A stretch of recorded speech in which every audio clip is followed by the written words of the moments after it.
So welcome back to Genes and Gems, everyone, brought to you by My Black Heritage. This is Natlee, your host, aka Natty Girl, aka the hip hop genealogist. My guest today actually is the one who gave me that name. So I'm super honored and excited to have my friend, one third of the legendary hip hop trio, the Brand Nubian. He's a rapper, producer, a podcaster, a Godcaster. His Not I Mean Godcast is available for your viewing and listening pleasure. So the one and only Lord Jamar. Applause, please. Hey, Hey. how are you? I am doing very well, thank you. And again, just excited to have you here. Thank you for being on. And before we go into anything, and I do this all the time, when I talk to you, I fan out. Brand Nubian favorite group. Okay, definitely coming of age. Y'all were my group. And just for the listeners, Feel So Good is my favorite Brand Nubian song. So if you ever want to see Lord Jamar dancing with a button up and some shorts, YouTube look for Feel So Good. So Fade. yes, and the fade. So yes, thank you so much for joining today. First and foremost, it has been a solid, I think, almost 5 years or maybe 4 years since we first started this genealogical journey. Some things that I found really funny when I was getting prepared for this is that when we last talked, or in this capacity, when I was on your Godcast, Black Panther had just come out, and Kanye West was in the news for saying that slavery was a choice. So isn't it kind of ironic? Is that right? Is that how long ago it was? Black Panther had just come out. Are you serious? Yep. And now here we are, the next Black Panther. Exactly. And look how far things are, because that first Black Panther, I actually went to see it in the movies. Yep. Wanted to see it, was kind of excited. I got caught up like everybody else, kind of. Yes. This second one is almost like the Obama presidency. Like, you fooled me on the first one. You're not gonna get me on the second one, especially now that my man has passed away and y'all trying to make this like the Black woman is now the strongest thing on the planet against the Black man. No, we're not gonna do that. So no, we're not gonna go watch Black Panther, whatever this next one is. I'm not even into it. And Kanye saying, slavery wasn't a choice, had Black people upset at that time. But now, fast forward, where's he at? He's saying things that have Black people saying, he has a point there. How tables have turned, huh? How things have changed. Mm-hmm. It is definitely interesting times, but also it brought me back to really wanting to put my Black heritage and discussing our, roots and genealogical history back to the forefront. I feel like, well, just like I felt then, the time is always right to know your history, to know from where you've come from, and more than what you were told, right? So the purpose of this podcast is just to continue doing that, having these conversations, talking about the discoveries on our family lines, and really hopefully creating a sense of belonging for those who still not sure what their identity is, right? So with that said, just to kind of recap and the things that we discovered together for your line. Well, actually, before we even go into that, what made you interested in discovering more about your family than you had already known? Well, first of all, I didn't know much about my family. That's what had me very inquisitive. First of all, me and my brothers, like, we grew up kind of isolated, like Sure. As far as we wasn't exposed to a lot of our family growing up. We grew up in New Rochelle. A lot of our family was in the Bronx, Jersey, Brooklyn, Queens, everywhere but New Rochelle. You know what I mean? So it's like I had to hold it down by myself, you know what I mean? And pave the way for my brothers coming behind me. And it's like, in New Rochelle, a lot of people are related to each other. There's big families, the Rice family, the Dixons, the Flowers. These are all big families in New Rochelle. So, if you got beat, well, I'm going to go get my cousin. And I ain't had no cousin to get, and you always kind of wish, that you had cousins and shit like that. So now fast forward, I'm doing shows, I'm brand Nubian now, and I'm in DC one time, and a dude come up to me, and he's like, "Yo, I'm at the Howard Hotel when they still had the Howard Inn right. And I used to purposely stay there because it was Black owned. Anyway, so dude comes up to me, "Yo, I'm your cousin," and I'm looking at him, and then he says, "DeShalis."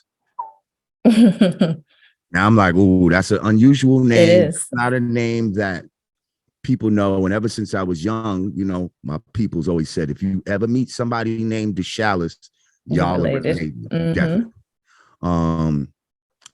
So I was like, all right. So then he starts saying, like, my Aunt Margie and saying all these names. And I'm looking at him and I'm like, damn, he look kind of like my brother. Why? And then he's like, "Yo, Charlotte, that's my mom." I'm like, "Oh shit." You know what I mean? Right. Like, and so then we hug and then he's like, "Oh man, where you live?" I'm like, "I'm live in Brooklyn." He's like, "Yo, you don't know your did you hook up with cousin such and such?" I'm like, wow. "Nah, I got no cousins in Brooklyn." He's like, "Oh, hell yeah, you got mad cousins in Brooklyn." You know what I mean? So now he connects me to them. And then so now I'm getting connected with all my cousins again, like on like my father's side, but like there's two sides. Right. Yeah. Father's side. You see what I'm saying? Right. Yeah. So somehow I get connected to that side, so now I'm back connected with, his because he had like three sisters and a brother. So now I'm getting connected with that old side, but then his father ended up having another family with somebody else after, right. That's it. Family with my grandmother.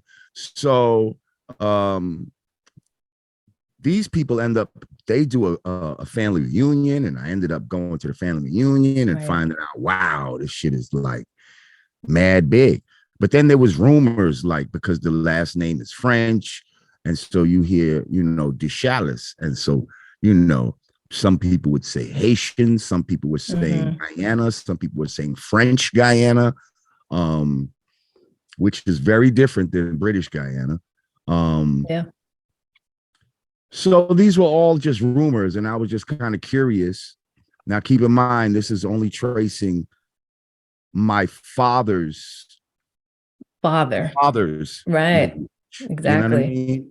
Because then you have your father's mother. Yep. You have your mother's father and your mother's mother. Oh yeah. They say it takes over 4,000 people over 400 years to get to where you are. Isn't you know what something? I mean? As far as DNA is concerned. So keep in mind, we only traced my father's side. Okay. Oh yeah. Right. And that's the one that took us back to Buxton, Guyana. Exactly. And that was very exciting to see how far back it went. I actually have more stuff to add to that. I was going to ask the chart, because at one of these family reunions, some DeShalises from Guyana came to the reunion and gave me this whole next chart of like the Guyana. Yeah, you need to send that on. That's amazing. They gave me some big shit. I got it. Yeah, I got that. I need to get that to you, because they saw the podcast, I believe. And so they were like, "Yo, the people you were talking about, these are I have the," you know what I mean? I love it. That's awesome. That's really great.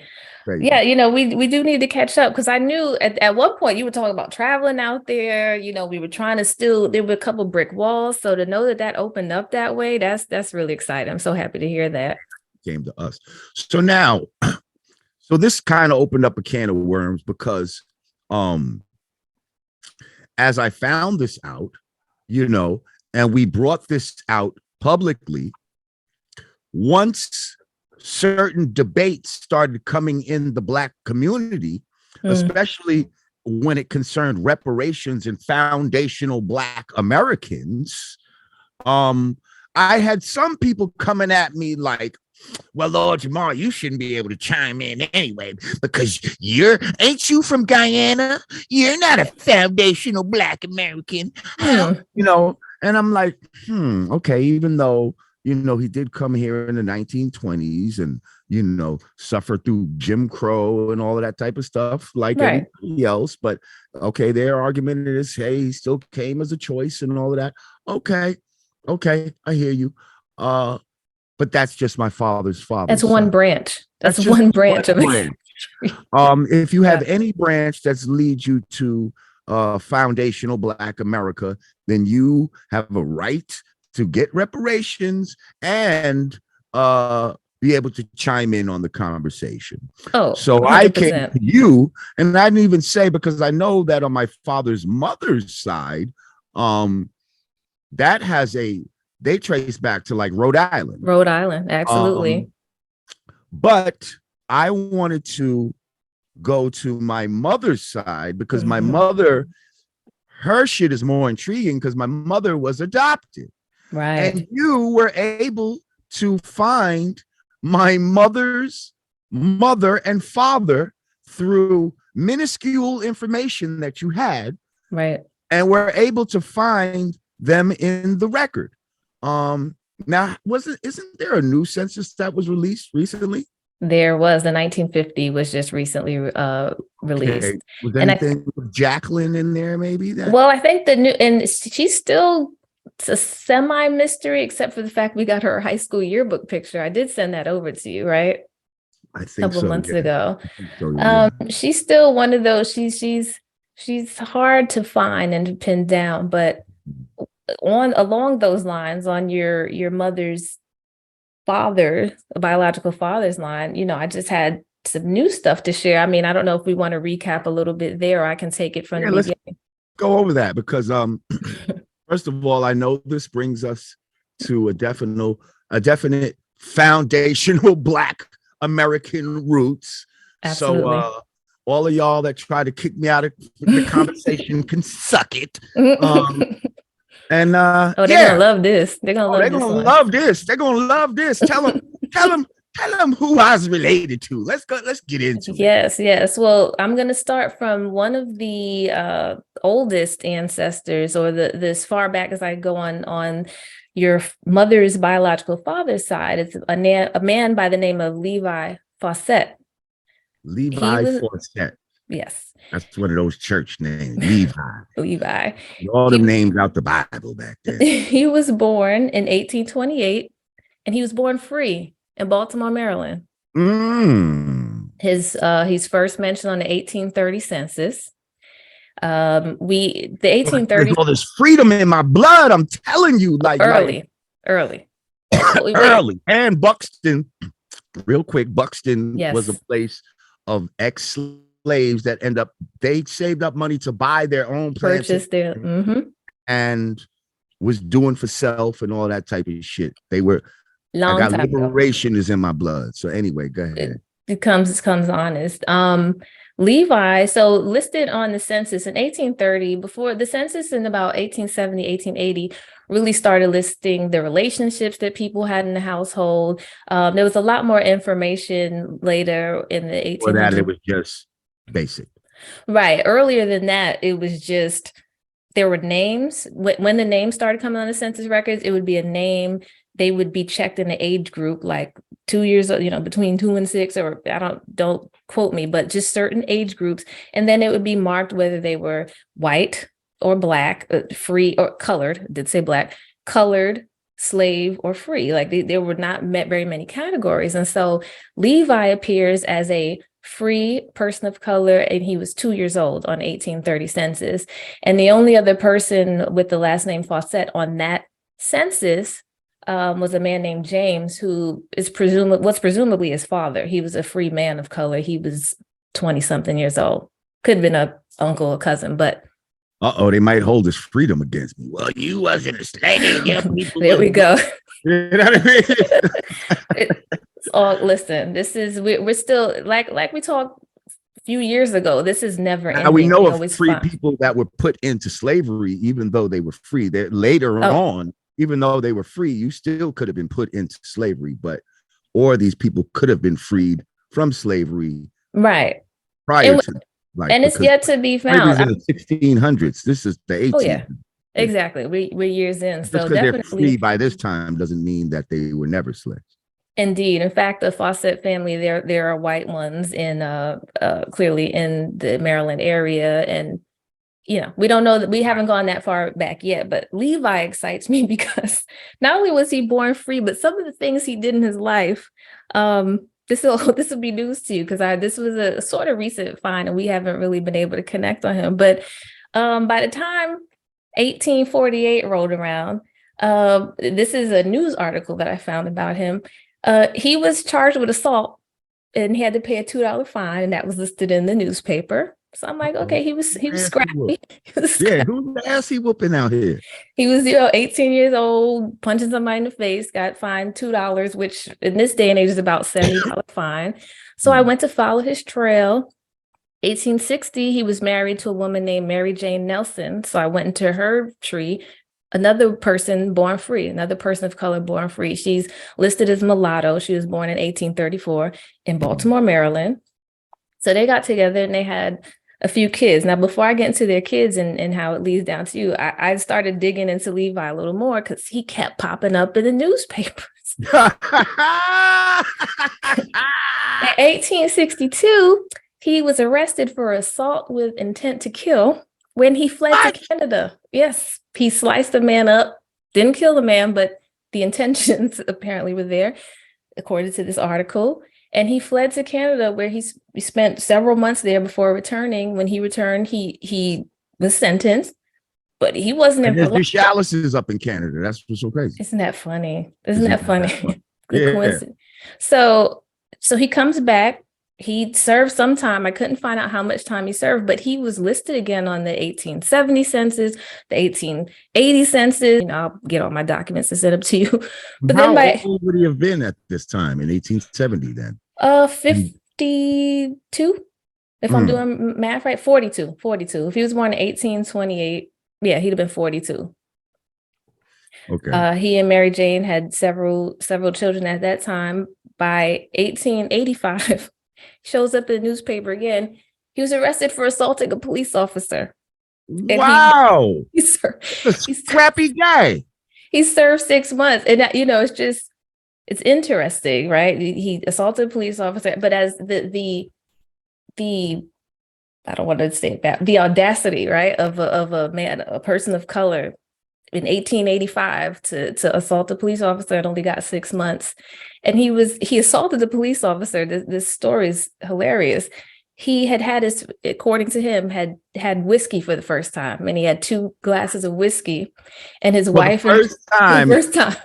And so he's like 50 something now. Yes. And he said he had it for the first time. This is my first time trying whiskey. And he had 2 glasses, and he said his wife testified. It's the whole court, the whole docket is in the paper from 1885. And the wife said she had never seen him in this state.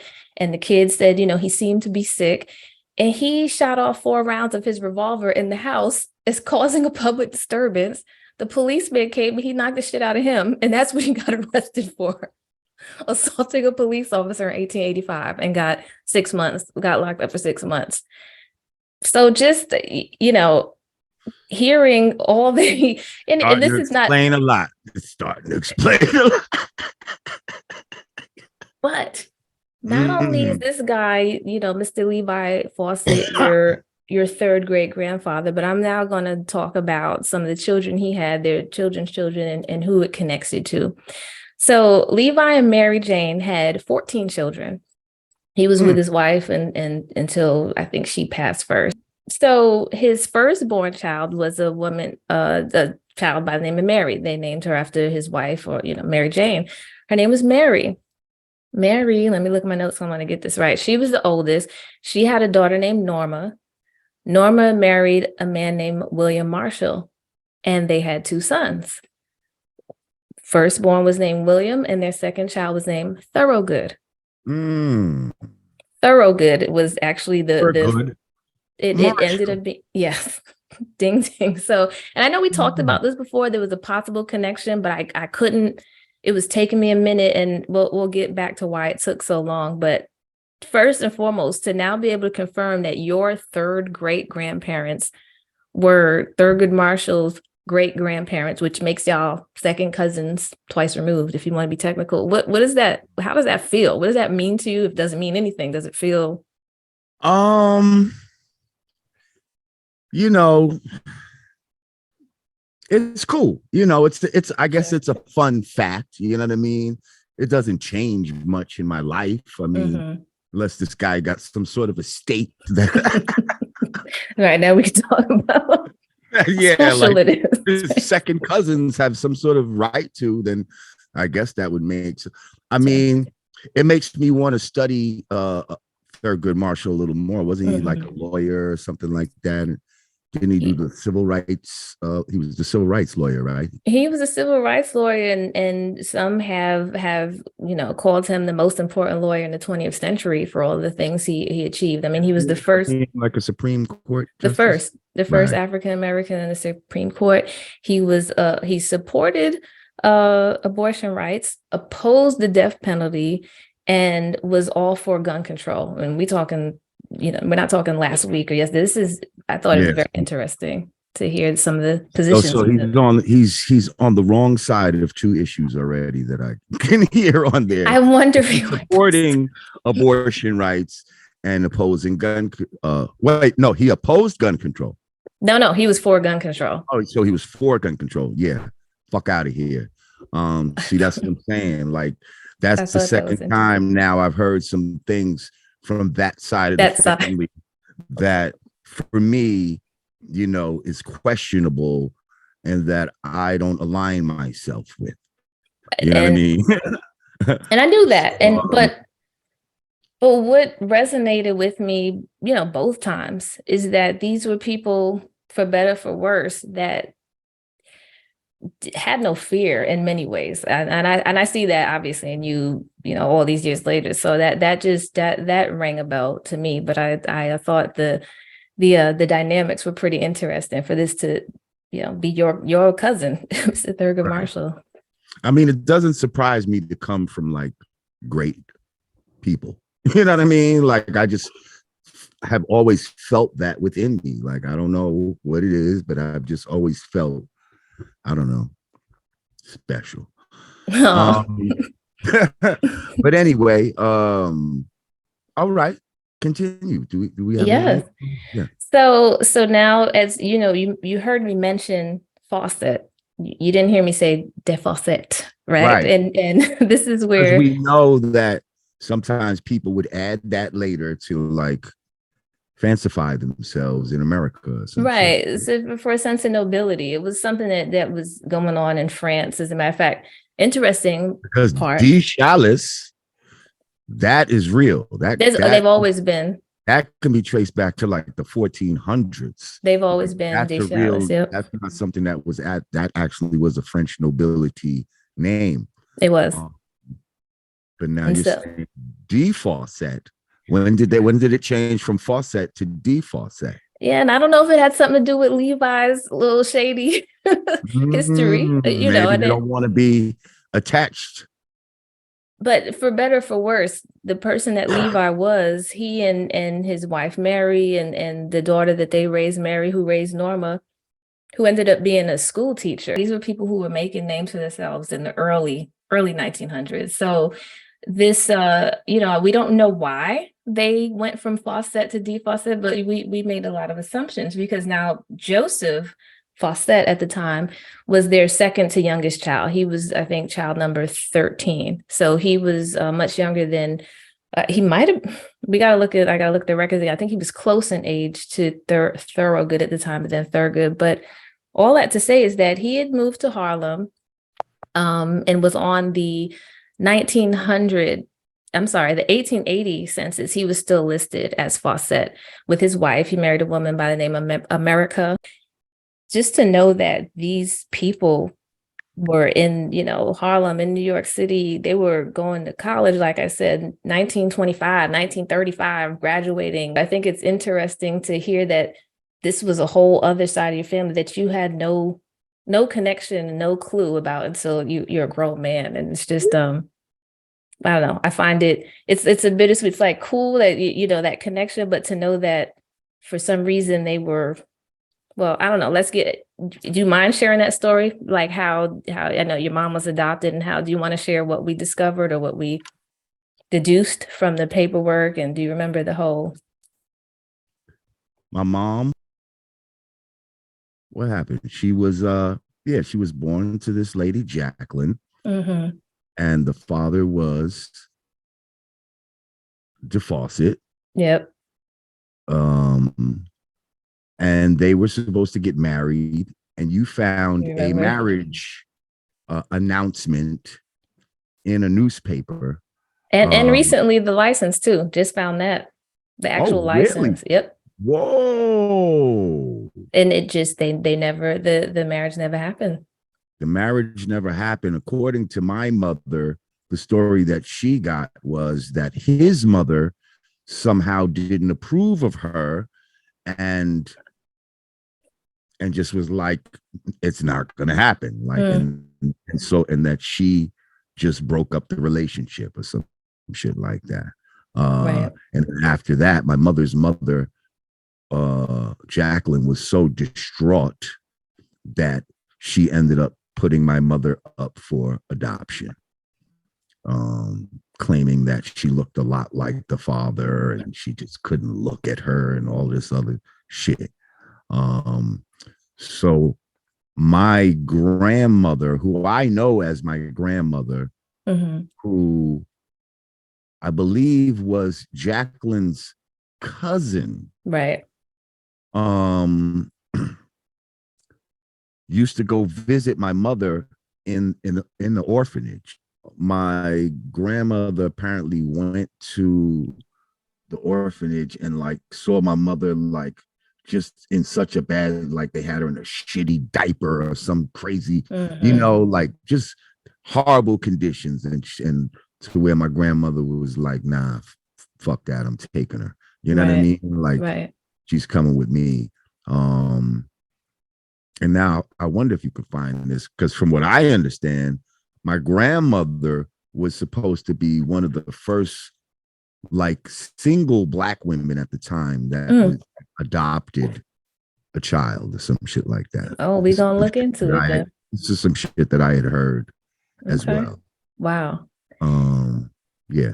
Such an interesting dynamic, again, to know that her bloodline are these people, strong and but the son just wasn't strong enough to fight against his mother, to say, no, this is my woman, my family I'm gonna raise. And then just how that happened is it's interesting. Can also show how money and power and wanting to be accepted and all of that type of shit can play, in an individual's mind. For real. I mean, and the woman that he ended up marrying was like the daughter of a prominent Harlem socialite. They got married at the Hotel Teresa in Harlem. Like we found all the Jet magazine articles, and you know what I'm saying? It was pretty wild. And what we did discover is that your mother ended up having half siblings. Your grandfather had children with the woman he ended up marrying. And I know that you talked to two of them last time. Yes.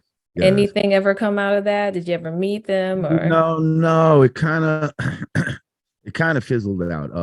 One wasn't that receptive, a male, but then there was a female, the youngest one, because I think he married somebody else after. So. Yes, and so she was the last child, and we're a little more closer in age. So we were talking on the phone a couple times. But she lives in Boston, and I don't know. We just never really got up like that. Although I just texted her just now, and was like, "Hey, did you know we're related to Thurgood Marshall?" Nice. Oh, let's see what she says. Like, if that's something that they knew in the family already, or maybe they didn't know that.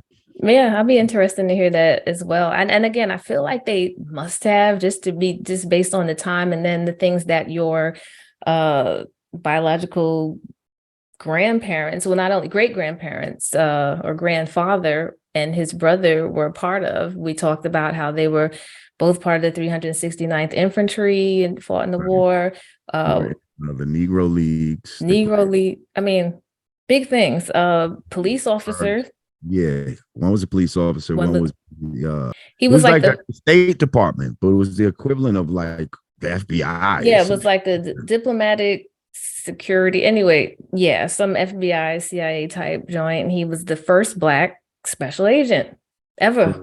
There's a lot of firsts going on. They had him doing some bullshit. They had him fucking going to fucking Malcolm X meetings and taking down license plate numbers and shit like that. And they had him approach Malcolm X and when he left the Nation of Islam and ask him what was his intentions and all this crazy shit. Like, so again, they're, you know, you got these guys on his side of the family that's doing shit that I don't, you know, agree. It's so wild. Like, how do you think it is, you know? How do you think that would have affected, like, had you known this, specifically that story in the early 90s, 80s coming up, how do you think that would have affected your lyrics? Or you think you would have just went in on him on your lyrics or just not even acknowledge these folks? Like, it's just so ironic. We talked about this before, but I'm curious how that would affect you. I really don't know. I don't know what it would have done, you know, maybe would have added a texture to it. I don't know. Like, yeah. How does it feel now? I mean, fuck you, Uncle Johnny, you know, like, and fuck you, Uncle Dave, for spying on Malcolm X. I ain't like the fucking shit. You know what I mean? If you don't like it, said Thurgood Marshall down in the text. You know, like I don't know. I know you just found out about the whole Levi dude who was just gangster slapping cops in the 1800s. But I got to share that with them now. They don't know that this is in real. You know, I'm just hearing this for the first time. Oh yeah, I'll send you all the articles. It's pretty funny to read. Good read.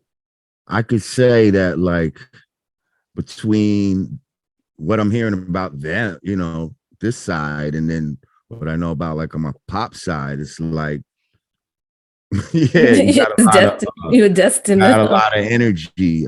You know, you got a lot of pop off energy. You know, yeah. And like when I was younger, I used to be a pop off-ish, you know, type of individual. Yes, you're much calmer now, of course. Yeah, much calmer now. I've learned how to calm down, but definitely I can understand. You know, I guess I could see even in my mom's was, you know, nothing to play with. She was ready to pop off, like, you know what I mean? Like, so yes. I can see, you know, that should be in your DNA. It is. So, you know, with everything we've covered, talked about over the years, things you've, you know, and I think I kind of already know the answer. Why would you suggest that our people get you know, the knowledge and the information about their where they come from and should know more than just their grandparents or great grandparents? What's the value that you see in this, having this knowledge? Well, like I said, all of us have, you know, over 4,000 people in our DNA, over 400 years, that comprises what makes up who we are right now. And DNA is not just you know, physical shit. Like you inherit everything that this person thought, experienced, you know what I mean? Their trauma, right? Their trauma, yes, everything. Their sense of humor, all of those things you inherit. So to know more about the people who are your ancestors, you know, and this is also, you know, giving thanks and praise to the ancestors so that you know who your ancestors are, so that if you want to thank your ancestors, you can actually name them by name. You know, you can thank Joseph, you can thank Henry, you know what I mean? Sure. You can thank you know, the other Joseph and Jacqueline. You can thank these people now for helping to guide you through life and all of that. And it's just good to have a clear concept of where you come from, you know, and just take away the guesswork. Just to that point, to give respect where respect is due, and to know that we're all a part of a family as Black people, I think is something that's really needed at this time, personally. Absolutely. And it's a good fulfilling feeling to just, just to have this knowledge and just to fill it in and just, I don't know, it just feels good once you get it, and then you share it, and then, like you make the book for people and all of that. And, I presented it at the family reunion. Nice. Like, oh, wow. I need one of those. It was, it was dope. It was dope. Nobody, and it's something nobody can take away from you, disprove or dispel. It's yours. It's yours to keep. So, well, obviously, we could keep talking about this and other topics, but I appreciate and respect your time. I thank you so much for joining me on Genes and Gems. And, this is not the end. I know next time we speak, I'm probably have a couple more steps and some other lines to share with you. But thank you so much. Well, thank you for this. I appreciate the new information, and keep doing what you're doing, because you definitely help people, by doing it. Thank you. Thank you. And then people can follow you at Lord Jamar on Instagram, the Yanat Amin Godcast on YouTube, any other places where they can find you or catch you, anything you want to share? I'm on Twitter at Lord Jamar. That's it. IG and YouTube, really. That's the main places. Cool. All right. Well, thank you so much. And we'll see you soon. All right. No doubt. Thank you.